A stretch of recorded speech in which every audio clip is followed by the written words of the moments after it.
DGP ఎదుట మరో 42 మంది మావోయిస్టులు లొంగిపోయారు. 42 మంది మావోయిస్టులు 36 ఆయుధాలతో సరెండర్ అయ్యారు.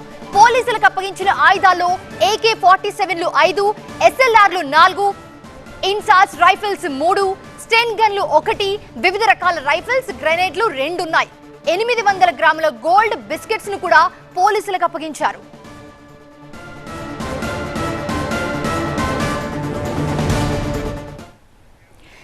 ఇక ఈ 42 మంది మావోయిస్టుల లొంగుబాటుతో తెలంగాణ మావోయిస్టు రహిత రాష్ట్రంగా మారిందన్నారు DGP Shivadhar Reddy.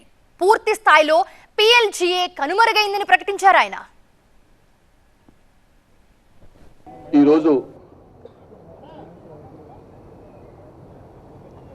CPI Maoist PLGA battalion సంబంధించిన వాళ్ళు తెలంగాణ స్టేట్ కమిటీ సంబంధించినటువంటి ఆఖరి ఇన్స్టాల్మెంట్, అట్లాగే దండకారణ్య స్పెషల్ జోనల్ కమిటీ సంబంధించిన వాళ్ళు మొత్తం 42 మంది ఈరోజు తెలంగాణ ప్రభుత్వానికి పోలీసులకు లొంగిపోయినరు.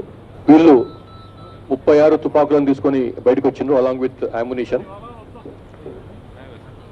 వీటిలో 5 AK-47 rifles along with 16 magazines ఉన్నాయి, 281 rounds plus 4 7.62 SLRs, self-loading rifles along with 10 magazines and 127 rounds of ammunition.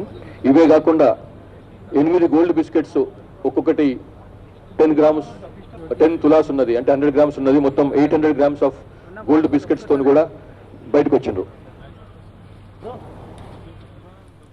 లొంగిపోయిన వారిలో 3 ముఖ్య నేతలున్నారని తెలంగాణ డీజీపీ శివధర్ రెడ్డి వెల్లడించారు. తెలంగాణ మావోయిస్టు కమిటీలో నేతలంతా లొంగిపోగా మిగిలిన 11 మంది కూడా ఇప్పుడు సరెండర్ అయ్యారని తెలిపారు.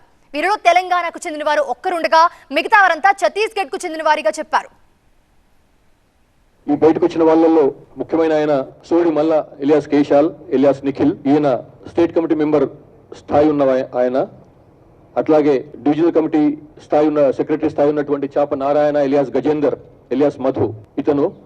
తర్వాత డివిజనల్ కమిటీ మెంబర్షిప్ స్థాయి ఉన్నటువంటి కడతి సన్ను ఎలియాస్ మంతు. ఇట్లా 42 మంది ఈరోజు తెలంగాణ పోలీసుల ముందు సరెండర్ అయ్యారు. PLGA బెటాలియన్ చెందినటువంటి వాళ్ళు 21 మంది. తెలంగాణ స్టేట్ కమిటీలో నాయకులందరూ సరెండర్ అయిన తర్వాత మిగిలినటువంటి 11 మంది ఇవాళ మొత్తానికి వచ్చేసిండ్రు.